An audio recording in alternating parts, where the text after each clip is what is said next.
to your full moon reading. Yes, for a change, you're first. So this is going to be for the full moon in Pisces that happens on September the 2nd this year. And of course, this full moon happens in your sign. I'm still waiting for my new cards to arrive from the printers. So I thought that, you know, maybe this time we might sort of do something a little bit different when it comes to the reading. So what I'm going to do this time is I'm going to use these lovely illuminated playing cards by Keegan. We've got a solar deck and a lunar deck, and so what I'm going to do is I'm going to follow the traditional astrological kind of idea that a natal chart is actually divided along the line of the horizon into a solar and a lunar half. So this is part of what used to be called planetary sect. So what I'm going to do is I'm going to use the lunar deck to pull 6 cards for the lower part of the chart, the lunar part, and then I'm going to use the solar deck to do the same with the upper half of the chart, so that the solar, or the kind of diurnal part of the chart.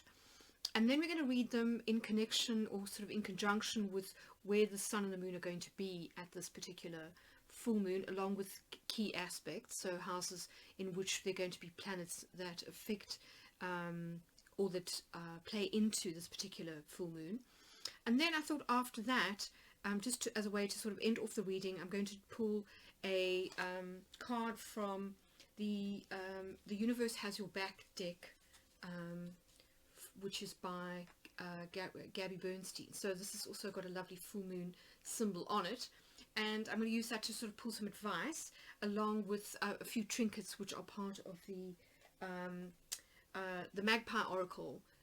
This was created by a friend of mine, Carrie Paris, some years ago now, and the trinkets and things, you know, they're just a sort of an extra kind of added a different dimension to the reading. So, you know, just for fun, let's see how it kind of goes.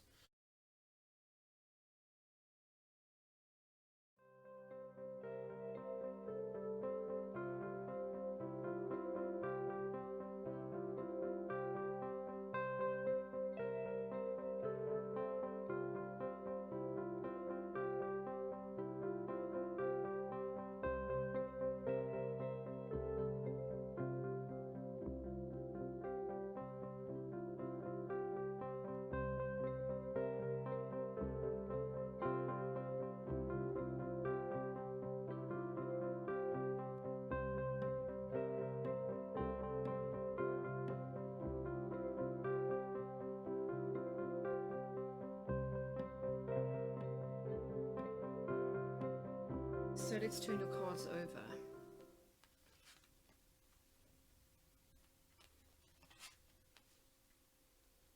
So interesting. It does look as though you're feeling a little bit confused as we come into this new moon, which is not surprising. I mean, you are Neptune ruled, and that can sometimes mean that logic is not your kind of your kind of modus operandi. You're far more intuitive. How interesting. Now, opposite this, isn't this interesting? In the two houses that are kind of opposite each other, we've got confusion, 7 of Cups, and then we've got clarity in the form of the Ace of Swords. That's fascinating.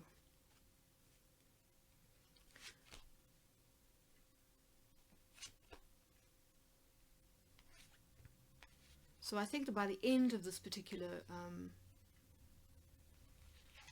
full moon period, you will have got clarity on whatever you're feeling confused about.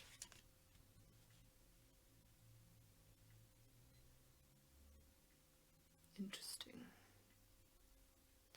So, okay, let's get into your reading a little bit.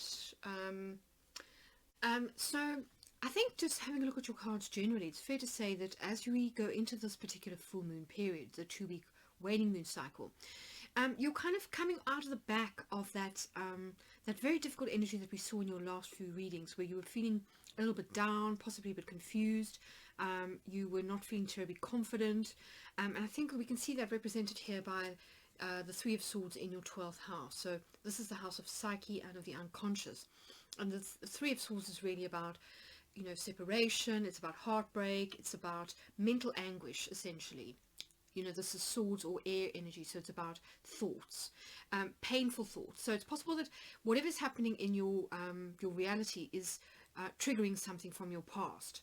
And, you know, again, we've got this theme. If we look at this with the positions of the sun and the moon, we seem to have this theme around emotional confusion on one hand and the need for clarity on the other. And these very well represent the sun and the moon at this particular full moon. We've got the moon here in Pisces, which, as you know, can be a little bit diffuse, and then we've got the sun in this very, very clear Ace of Swords energy, the Ace of Spades here, which is Virgo energy. So this is very, very precise energy, and it's interesting because astrologically both the sun and Mercury will be in Virgo, so here in your 7th house of relationships and key partnerships. And Virgo for me is very, very precise energy. It's quite I always see it as being potentially sharp. It's probably the sharpest in terms of the earth signs, and I mean that both in terms of intellect and then also in terms of words. So you know, it's possible that this Ace of Swords could mean sharp words or having to have sharp words, but equally it could be about cutting the crap, and getting to the heart of the matter. And especially if people are game playing, or you feel like you're not getting the clarity that you need, you know, with this Seven of Swords energy. So just kind of asking for clarity and, you know, demanding it if you need to. And again, astrologically, you've got Mercury here to help you. Now, Mercury is exalted in the sign of Virgo, so it's working very, very well here. And it will be making a series of trines and earth trines, actually, to the 3 of the outer planets in Capricorn, so Jupiter and then Saturn and Pluto. So this is between the 29th of August and the 3rd of September. So just, you know, during this period of the full moon and then just after. So this will help you to get the clarity that you need. And those 3 planets will be sitting here in your 11th house of friends and groups. So here we've got the Queen of Pentacles, the Queen of Diamonds, and this is all about knowing your worth, knowing your value. And so I think that, you know, if you are kind of feeling that either a business partnership or a long-term relationship is kind of dragging you down, or it's affecting your self-confidence perhaps, or it's making you confused, you know, look to your friends or support groups to kind of remind you of what it is that you have to offer, because the Queen of Pentacles is very warm, very kind, very loving, very nurturing. She's also very practical, and she's quite crafty as well, in the sense of making things. So you know, I think you just maybe need to sort of turn to your soul tribe to get a little bit of reassurance if you need it. You know, because if we look at your past readings, there definitely does seem to be the sense that some of you Pisces, whoever this reading is for, are kind of going through some kind of divorce or breakup when it comes to either a financial partnership or a marital relationship. And we can see it reflected here in the 8th house. We've got the 7 of clubs here. This is the 7 of wands. And if we look at these 2 beavers, we could say that they are either working together to sort of build a home, or they are fighting over one piece of wood. And so if you are going through a divorce, this is the sort of area of alimony and divorce settlements. And I think that, you know, if somebody's being unfair, which is possible because we've got the 5 of Swords here in your 9th house, which can be the house of legal matters. If you feel that someone's being unfair, or that they're coming from a place of like ego conflict, or they are like arguing or being difficult for the sake of it, just to be difficult, then I think you're well within your rights to wield the sword. And, you know, the sword, for me, Virgo is very much about pruning. So it's about cutting out what isn't working. It's that surgeon's knife, which is kind of slicing through to the heart of the matter, or is also cutting away what isn't working, what isn't healthy. And that might really help you to sort of shift here. Now it's such interesting that we've also got the Ace of Swords here in your 6th house, which is health, work, colleagues, pets, and kind of daily routine. So it is possible that this could be a work partnership, or somebody that you've been in business with, and maybe you are seeking clarity because you feel like the wool's being pulled over your eyes. Possibly you know, you're worried that there's sort of like shenanigans going on when it comes to shared resources or assets. And so again, you know, the emphasis here is on seeking clarity, so asking questions, demanding answers, you know, just being very clear when it comes to your communications. And then if we kind of look sort of elsewhere for you know, for backup to this, we've got the Sun and the Moon will both be making a sextile and a trine to Uranus and Taurus. So this is 3rd house for you, which is the house of communication and of your kind of outlook, self-expression, as well as you know, your kind of logical processes, which I think fits very well with this kind of Virgo energy.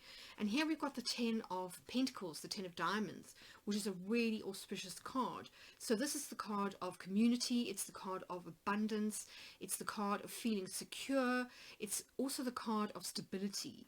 So you know, I think Uranus is going to bring about some wonderful and important paradigm shifts for you that I think is going to take you out of this difficult energy and into something a lot clearer. So I think that if this is to do with career, then, you know, it's interesting that here in the 10th house we've got the King of Clubs, which is the King of Wands, but also in this particular system it's also the Magician, because we've got the 4 elements here in the middle. So I think it's kind of saying that, you know, career-wise, you really have kind of reached a point of mastery in your life. You should be very confident about your abilities, and you're kind of ready to go to the next level. So if anyone is trying to sort of imply otherwise, to sort of knock your confidence or making you doubt yourself, then don't let them. You know, just be very confident and stand in your power when it comes to your career. When it comes to kind of money and shared assets and self-esteem, we've got the King of Hearts here. This is the King of Cups. And so I think what this is kind of saying is it's almost sort of reminding you that you know, what's important in life is not necessarily always monetary. This is about emotional mastery, it's about maturity, but it's also about kind of resources that you can't buy, you know, care, compassion, kindness, you know, all those kind of things, goodwill, which I think are going to be very important currencies as we move into what many people are saying is a sort of a new economy, a new way of living. And it's interesting that you've got the Jack of Spades here in your 4th house of home and family. This is the Knight of Swords. So this is very swift moving energy. So it can signal quite swift or sudden changes when it comes to the home. And I think, you know, this could also be one of the reasons why you are feeling a little bit kind of doubtful or confused, or possibly are in some kind of mental anguish. You know, is that perhaps a family member is trying to pull a fast one, or you are feeling pressured into making decisions very quickly about home and family. And I think the key thing is to try and slow things down so that you aren't kind of bamboozled you know, by a relative possibly into making decisions that you aren't ready for. And here, you know, if we think about the 7 of Wands, it's very much about boundaries. So this is about saying, no, hang on a second, you know, I'm not ready to make that decision. It's not ready for you to kind of push me. I need more time, or, you know, whatever. It's just about standing your ground and being quite firm about what, you know, works for you and what doesn't. But, you know, I think overall a good reading, in the sense that there's a lot of positive cards here. There's a lot of earth, and in the houses that involve planets, we've got some very important, quite sharp, but also new energy coming in. So we've got something kind of reaching culmination here in your 3rd house. So I think this is you finally coming to that point of saying, you know, I've had enough of this this dark and heavy energy that you've been battling with for the last few readings. You know, I now want to kind of come into a much more settled, grounded, secure place, and part of that is starting a new cycle or a new way of thinking, a shift in your perspective, and also a shift in the way that you communicate with other people, being much more precise and clear. And the ace here indicates new cycles, so new cycles when it comes to you know, significant relationships, and also work and health. And then, you know, this is echoed in the 5th house. We've got death here. This is the 4 of swords and death, and we can see it's a skull, but it's got a whole lot of green, you know, beautiful flowers kind of growing out of it. So this is a pushing the reset button in many ways when it comes to what gives you joy, what brings you pleasure, and also children and new relationships. So, you know, if you are moving away from a long-term partnership that's kind of ended, then there is something new possibly coming in for you here. This is definitely about transformation or transitions. If this is to do with work, these 2 aces, then this is about possibly a reset when it comes to, you know, creativity and working from that place of what brings you passion or joy. And, you know, this is emphasized again by the King of Cups here. So it's saying that, you know, do what you love because the money will follow, you know, is what I'm kind of picking up from that. But let's pull an oracle card for you and get some final advice. So with this wonderful Universe Has Your Back oracle,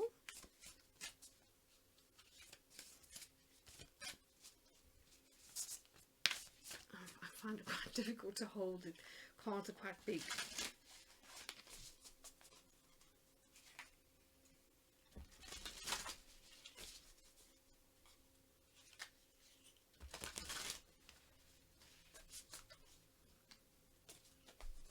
Okay, so, oh how wonderful. So it says, when I lean toward love, I am led. And I think that really reiterates what we're kind of getting from this reading. You know, it's kind of going, you know, don't let sort of the conflicts or kind of egotistical behavior of other people jade you, or kind of make you feel hopeless or kind of despairing about life. You know, don't let it affect your beliefs long term. Just see it as kind of an isolated incidents with one person. Remember what your friends tell you about how wonderful you are. See your, you know, how skilled you are when it comes to your job and your career, and kind of come from a heart-based place when it comes to your values, care, compassion, and kindness. This is something that Pisces is so good at. So, you know, if you come from that place, you won't, you know, you won't go far wrong when it comes to, you know, moving forward. So before we go, let's just pull a few. I'm going to pull one for each of the major planets that are involved in this full moon. So let's pull one for the moon first.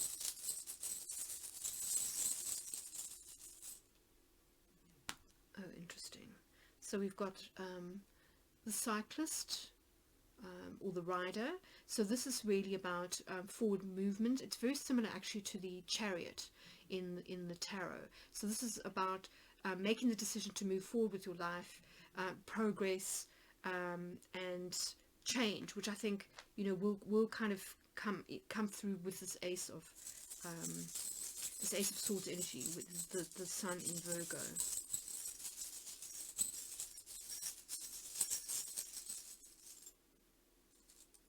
Interesting. So we've got the postcard. This is the letter in the Lenormand. So this is about written communication. It's about contracts, similar to Albus also in geomancy. So it's possible that part of your kind of laying out boundaries or getting clear or setting boundaries is about written contracts. So you may need to sort of like stipulate things in a contract. You know, this might be divorce papers. It could also be a letter, you know, perhaps just kind of outlining to somebody how you feel, what you will or won't tolerate, etc. And then let's get one for Uranus. Oh wow, wonderful. So this is the four-leaf clover. Again, in the Lenormand, this is the card clover. So this is all about luck, actually. This is about a shift in luck, and I think that, you know, Uranus is always about positive changes when it's making good aspects to other planets.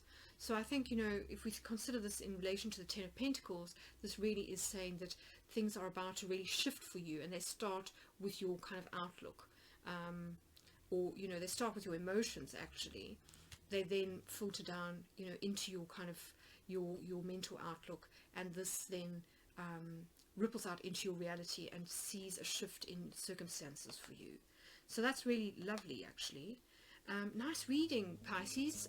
Pleased for you, because you've had some really difficult readings the last couple of weeks. So if this has resonated, do let me know in the comments, and if you've enjoyed it, please hit the like button. But I'm wishing you a very wonderful 2 weeks, and I'll catch you again in a fortnight for your new moon reading.